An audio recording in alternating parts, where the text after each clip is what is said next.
Bismillahirrahmanirrahim. Assalamualaikum warahmatullahi wabarakatuh.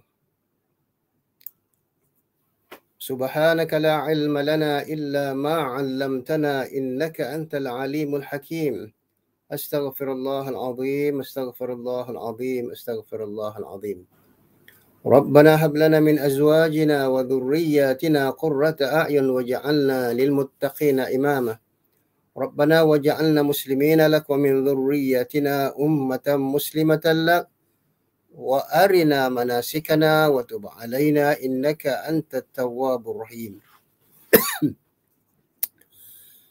Alhamdulillah, sekali lagi kita memanjatkan syukur kepada Allah Subhanahu wa taala. Kali ini kuliah tafsir bertema Masjid Darul Ghufran episod yang ke-33 yang bertemakan wawasan keluarga cemerlang tadi. Muslimin, muslimat yang dirahmati Allah, tidak dapat dinafikan bahawa keluarga itu adalah merupakan unit-unit terpenting dalam membangunkan masyarakat madani dan insan rabbani. Ketahuilah bahawa satu tujuan pembentukan rumah tangga adalah melestarikan keturunan manusia, khususnya generasi Islam di bawah prinsip sakinah, mawaddah warahmah yang sebagaimana termaktub dalam surah Rum ayat 21. Apakah yang dimaksudkan dengan sakinah? Adalah ketenangan dalam rumah tangga. Mawaddah adalah perasaan cinta dengan sentuhan berahi yang bersih. Sementara rahmah adalah perasaan kasih sayang yang penuh semangat pengabdian secara ikhlas. Amin ya rabbal alamin. Sesuai dengan firman Allah dalam surah Ar-Rum yang berbunyi a'udzu billahi minasyaitonir rajim. Wa min ayatihi an khalaqa lakum min anfusikum azwaja litaskunu ilaiha wa ja'ala bainakum mawaddatan wa rahmah. Yang bermaksud di antara tanda-tanda kekuasaannya ialah dia mencipta untuk kamu isteri-isteri kamu dari jenis kamu supaya kamu cenderung dan merasa tenteram berada di sisinya ataupun kepadanya. Litaskunu ilaiha, supaya kamu cenderung dan merasa ketenteraman apabila berada di sisi isteri yang kita kasihi. Wa ja'ala bainakum mawaddatan wa rahmah, dan dijadikan di antara kamu rasa kasih sayang dan rahmah. Itulah seharusnya berterusan mulai daripada hari pertama kita mengucapkan ijab qabul, saya terima nikahnya, berarti kita menerima segala macam tanggungjawab, hak dan sebagainya untuk melayari bahtera keluarga dan membina institusi keluarga. Jemaah rahimakumullah, ketahuilah bahawa salah satu tujuan pembentukan rumah tangga adalah untuk melestarikan keturunan manusia, khususnya generasi Islam. Dan seterusnya, di antara hikmah matlamat pernikahan adalah pengekalan penerusan umat manusia dan zurriyatan salihah. Sebagaimana doa Nabi Ibrahim alaihi salam, Rabbana waj'alna muslimaini lak wa min dhurriyyatina ummatan muslimatan lah. Ya Allah, karuniakanlah kepada kami daripada anak-anak dan zuriat kami, yakni cucu cicit dan umat yang dikasihi, ataupun waja'alna lil muttaqina imama, dan jadikanlah kami yakni satu generasi pemimpin-pemimpin bagi orang-orang yang bertakwa.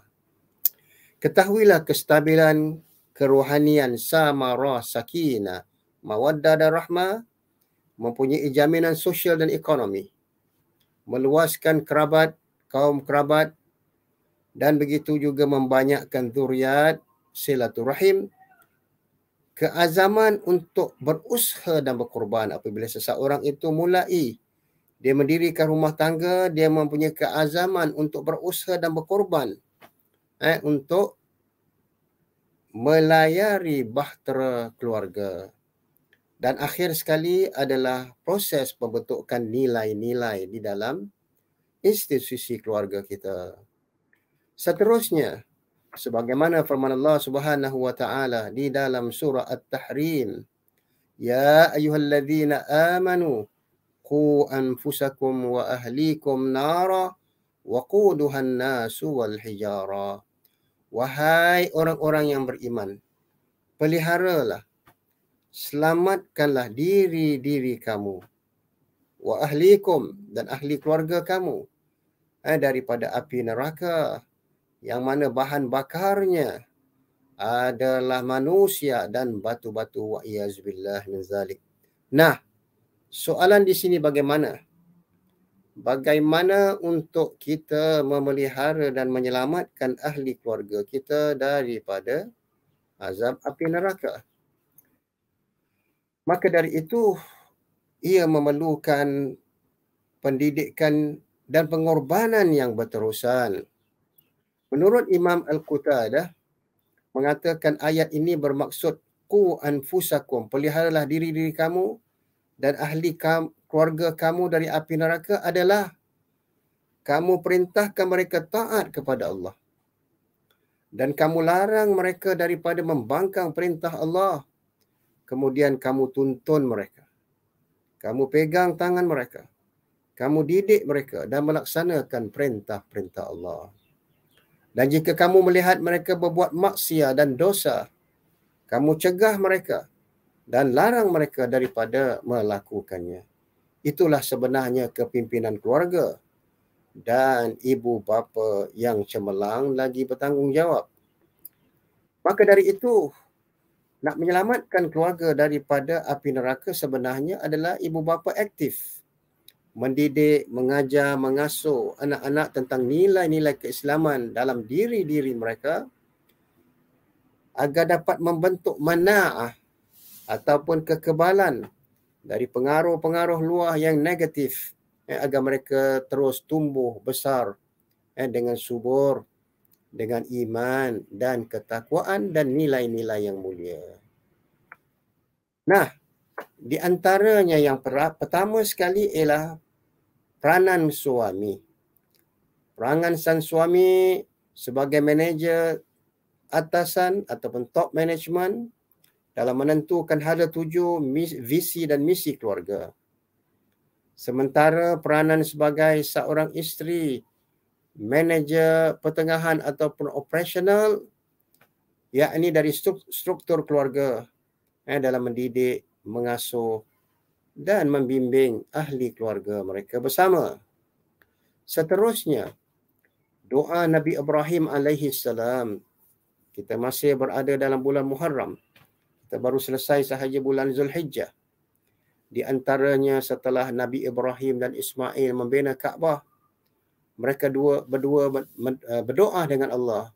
Rabbana waj'alna muslimaini lak wa min dhurriyyatina ummatan muslimatan lak wa arina manasikana wa tub alaina innaka antat tawwabur rahim. Surah Baqarah ayat 127 128. Wahai orang-orang yang, ya Tuhan kami, Rabbana waj'alna, jadikanlah kami berdua ataupun ahli keluarga kami orang-orang Islam yang menyerah diri kepadamu, yang pasrah. Dan jadikanlah daripada keturunan kami umat Islam yang berserah diri kepadamu, dan anak cucu kami, zuriat kami, generasi yang tunduk dan patuh kepadamu ya Rabb, agar agama Islam terus tertegak dalam jiwa mereka.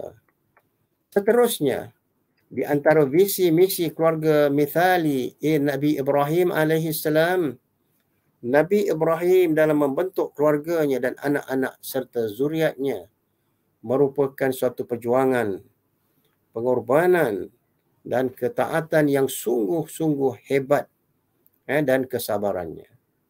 Nabi Ibrahim alaihi salam mempunyai visi yang sangat jauh. 500 tahun sejak dia berdoa Maka setelah itu lahirlah daripada zuriat Ismail Nabi Muhammad sallallahu alaihi wasallam.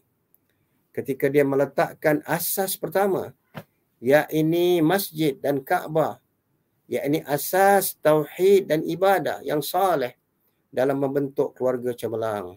Mudah-mudahan kita dapat melaksanakannya dengan meletakkan yakni asas akidah, asasul ibadah yang saleh. Dan begitu juga tidak kurang peranan kedua ibu bapa muslimin muslimat rahimakumullah yang dimainkan oleh kedua ibu bapa begitu penting dalam menentukan keberkesanan sesebuah keluarga. Hal ini jelas sebagaimana sabda Nabi SAW bersabda, kullu mauludin yuladu alal fitrah. Anak itu dilahirkan dalam keadaan fitrah, bersih. Yakni Islam. Fitrah ini ada banyak makna. Di antaranya suci, bersih. Dan ada juga ulama menafsirkan fitrah di sini maknanya Islam. Dinul Hanif. Maka kedua ibu bapa mereka lah yang akan menjadikannya Yahudiyah, atau Nasraniyah, atau Majusiyah. Maknanya itu bergantung kepada pendidikan kedua ibu bapa. Hadis Imam Bukhari dan Muslim. Maka sebagai ibu bapa mithali yang berwawasan jauh, mereka perlu bijak dalam mengurus, dipanggil 7K, ke arah beribadah kepada Allah demi kebahagiaan di dunia dan di akhirat. Allahumma rabbana atina fid dunya hasanah wa fil akhirati hasanah wa qina adzabannar. Apa maknanya manajemen 7K ini tadi? Yang pertama sekali kerja. Maknanya kita mempunyai kerja yang baik dan mempunyai tujuan matlamat yang murni. Dan bagaimana kita nak mengurus K yang kedua, yakni keuangan. Yang ketiga, bagaimana kita menjaga kesihatan kita, ahli keluarga kita, kerana itu merupakan amanah. Ia perlu juga diurus dengan baik. Yang keempat, K, kerohanian. Bagaimana pula zahir dan batin. Kerohanian kita, spiritual kita perlu sentiasa dipupuk dengan segar agar ahli keluarga kita terus mempunyai hati dan roh yang hidup. K yang keempat, kekeluargaan. Bagaimana kita mengurus kekeluargaan. Kita mendidik, kita memelihara, kita menonton, kita memegang tangan mereka dan sentiasa memberi tunjuk ajar dan irsyad. Dan yang keenam adalah kemasyarakatan. Kerana di antara unit-unit keluarga ini akan terbentuklah sebuah masyarakat yang cemerlang. Itu di antara tujuannya. Dan yang akhir, yang ketujuh, adalah bagaimana kita nak mengurus kemahiran kita. Kadang-kadang kita sudah ada kemahiran dan sudah ada kerja, tapi kadang-kadang kita tidak jelas ke mana hendak kita bawa kemahiran kita dan kerja kita. Maka itu memerlukan perancangan yang sebaiknya. Maka dari itu di antara ketahuilah jamaah sekalian, nilai keluarga Islam. Maka nilai-nilai keluarga Islam itu terdapat singkatan dalam singkatan kata takwa. T, tanggungjawab. A, amanah. Q, quwwah. W, wawasan. Dan A, akhlak. Ingat ya, takwa. T, A, Q, W, A. Tanggungjawab, amanah, quwwah, wawasan dan akhlak. Apakah yang dimaksudkan dengan nilai-nilai takwa keluarga Islam? Maka tidak dapat dinafikan beberapa petua dalam membina keluarga yang cemerlang. Yang pertama sekali memerlukan kepimpinan yang tulus ikhlas. Yakni memimpin bukan dipimpin. Maknanya peranan kita adalah sebagai khalifah. Kita yang mengurus, kita yang menentukan visi misi keluarga kita, ke mana hendak kita bawa bahtera keluarga cemerlang kita. Yang kedua dalam sikatan life. Yang pertama tadi L, leadership. I, islah. Bagaimana kita nak melakukan to create change, pengislahan dan membawa perubahan sebagaimana kita berada pada bulan hijrah. F, focus. Walaupun kita ada kerja, walaupun kita ada kemahiran, tapi kita kena fokus kerja kita. Nak buat apa? Nak beri tumpuan pekerjaan yang kita suka dan kita minati. Kadang-kadang seseorang itu dia berkelulusan master in computer programming tadi. Tapi akhirnya dia tidak fokus kepada kelulusannya. Dia mempunyai pekerjaan yang lain yang dia suka dan minati, itulah seharusnya. Maknanya apabila kita buat sesuatu tu mestilah sesuatu yang kita suka dan kita minat. E, strong desire in education. E itu L-I-F-E adalah education. Seharusnya seorang ayah mempunyai semangat yang kuat dalam pendidikan dan ilmu pengetahuan. Bagaimana kedua ibu bapa meningkatkan sentiasa mempunyai ilmu-ilmu baru, tingkatkan ilmu dan kemahiran yang berterusan seperti parenting dan cara-cara dalam pendidikan anak-anak. Seterusnya ada lagi satu singkatan tadi kita ambil taqwa. Kemudian life, L-I-F-E. Dan yang ketiga fish. F adalah financial planning. Bagaimana kita membuat perancangan keuangan itu adalah penting. Merancang dan belanja mengikut kemampuan, what we need, not what we want. Jadi kita perlu ada security fund ataupun simpanan kecemasan pada bila-bila masa. Kesimpanan untuk pendidikan ahli keluarga kita. FI, I adalah ihsan. Melakukan sesuatu dengan ihsan dan terbaik. Ihsan itu maknanya the best. Maknanya itqan. Walladhi khalaqal mauta wal hayata liyabluwakum ayyukum ahsanu amala. Dalam awal surah Muluk. S, saving investment. Simpanan untuk masa hadapan keluarga. Itu yang dikatakan financial planning. Pengurusan keuangan yang baik. Kadang-kadang kita mempunyai gaji pendapatan bulanan 4,000, 5,000 tapi tidak cukup tadi. Kemana uang itu kita mengurus? Banyak yang masih akhirnya terjebak dengan kredit kad, hutang, tailong dan sebagainya. Iyazbillah. F-I-S-H. H adalah healthcare. Penjagaan kesihatan adalah amat penting. Itu dalam menentukan segala-galanya. Bukan maknanya kita banyak harta, tapi kita tidak sihat.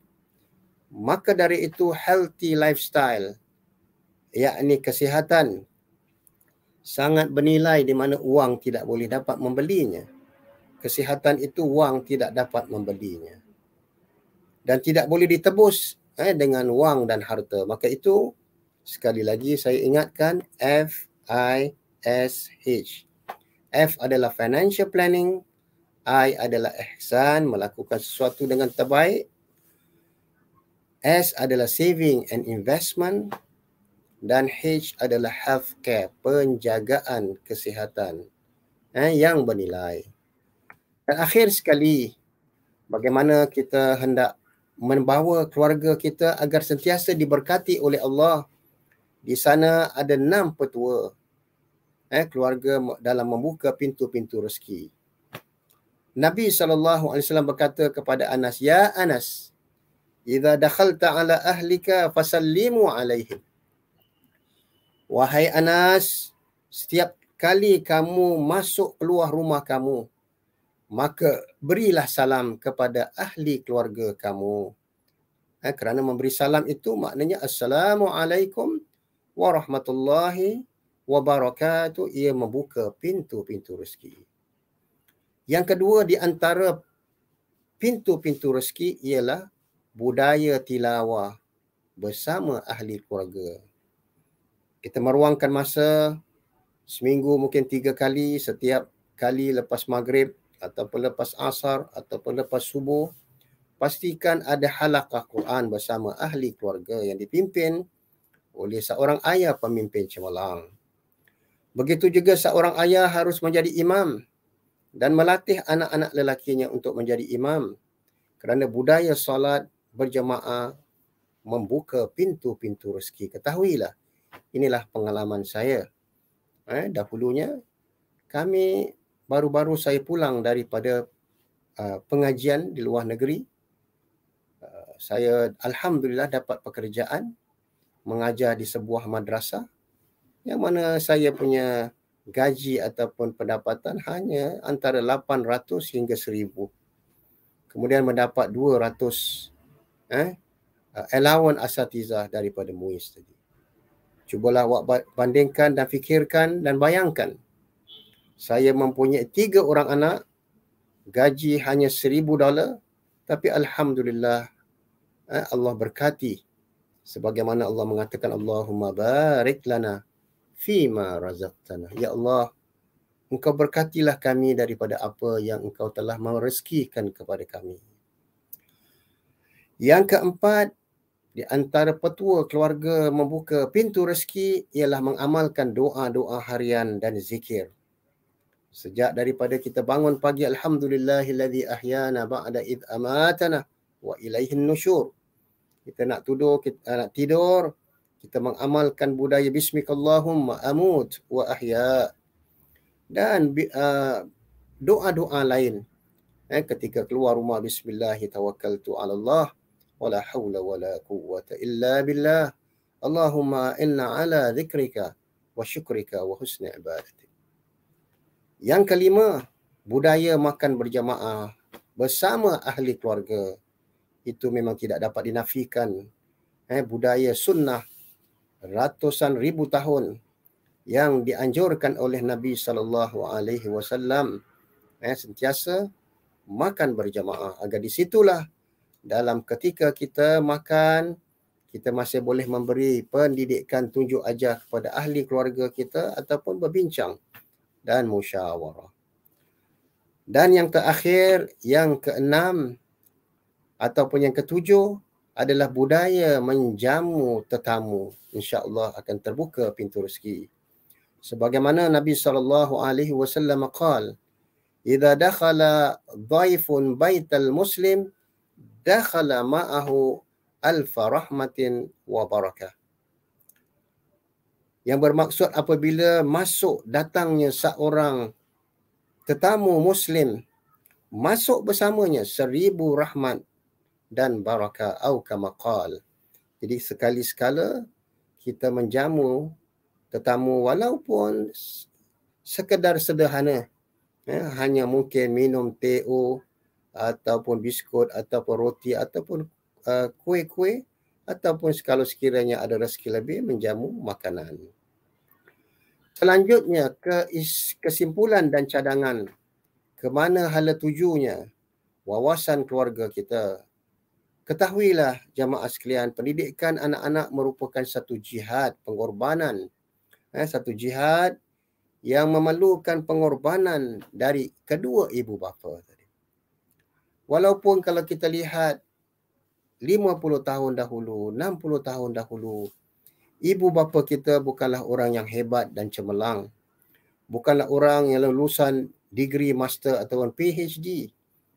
Tetapi oleh kerana mereka mempunyai barakat dan rahmah, mereka dapat mendidik anak-anak mereka walaupun 6 orang, 7 orang.